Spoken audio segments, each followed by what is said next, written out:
Maharashtra bulletin, आपला महाराष्ट्र, आपली बातमी।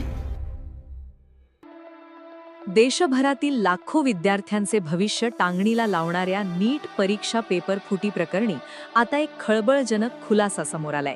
या संपूर्ण पेपर फुटीचे धागेदोरे थेट नाशिकमध्ये असल्याचे तपासात आढळून आले असून फुटलेला पेपर चक्क नाशिकमधून हरियाणासह विविध राज्यांमध्ये गेल्याची प्राथमिक माहिती समोर येत आहे। 3 मे रोजी झालेली नीट परीक्षा पेपर फुटीचे प्राथमिक पुरावे मिळाल्यानंतर अखेर रद्द करण्याचा निर्णय घेण्यात आला असून या पेपर फुटीच्या कटाचे मुख्य केंद्र नाशिकमध्ये असल्याचे बोलले जात आहे। नाशिकमधून हा पेपर लीक होऊन तो हरियाणातील काही केंद्रांपर्यंत पोहोचवल्याचा संशय व्यक्त केला जात आहे। त्यानंतर आंध्र प्रदेश, जम्मू काश्मीरमध्ये पोहोचवण्यात आला।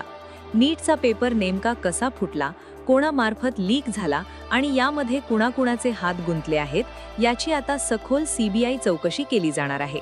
परीक्षा रद्द झाल्यामुळे लाखो विद्यार्थ्यांच्या वर्षभराच्या मेहनतीवर पाणी फेरले गेले आहे। विद्यार्थ्यांना आता पुन्हा एकदा या परीक्षेला सामोरे जावे लागणार असून यामुळे त्यांच्या मानसिकतेवर आणि पालकांच्या तणावात मोठी वाढ झाली आहे।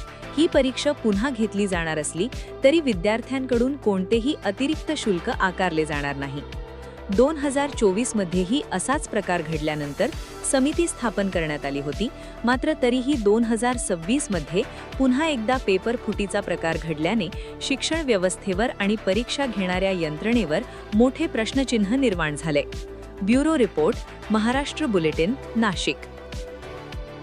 महाराष्ट्र बुलेटिन, आपला महाराष्ट्र, आपली बातमी।